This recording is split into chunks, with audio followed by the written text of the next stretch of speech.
இயேசு கிறிஸ்துவோடு ஐக்கியமாய் இருப்பதற்கு நம்மை அழைத்த தேவன் உண்மை உள்ளவர். அவர் நீதிமான்களுக்கென்று மெய் ஞானத்தை வைத்திருக்கிறார். உத்தமமாய் நடக்கிறவர்களுக்கு அவர் கேடகமாய் இருக்கிறார்.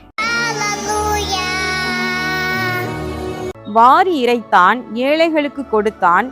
அவனுடைய நீதி என்றென்றைக்கும் நிற்கும். அவன் கொம்பு மகிமையாய் உயர்த்தப்படும்.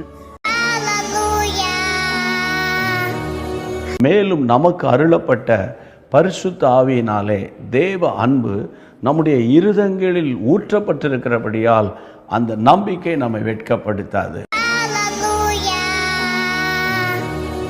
தேவனுடைய இரகசிய செயல் என் கூடாரத்தின் மேல் இருந்தது. மனுஷன் செத்த பின் பிழைப்பானோ? எனக்கு மாறுதல் எப்போது வரும் என்று எனக்கு குறிக்கப்பட்ட போராட்டத்தினாலெல்லாம் நான் காத்திருக்கிறேன்.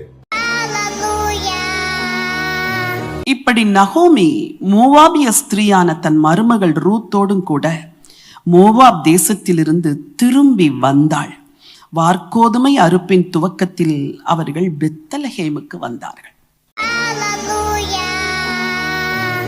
அப்பொழுது அவள், என் மகளே, இந்த காரியம் என்னமாய் முடியும் என்று நீ அறிய மட்டும் பொறுத்திரு.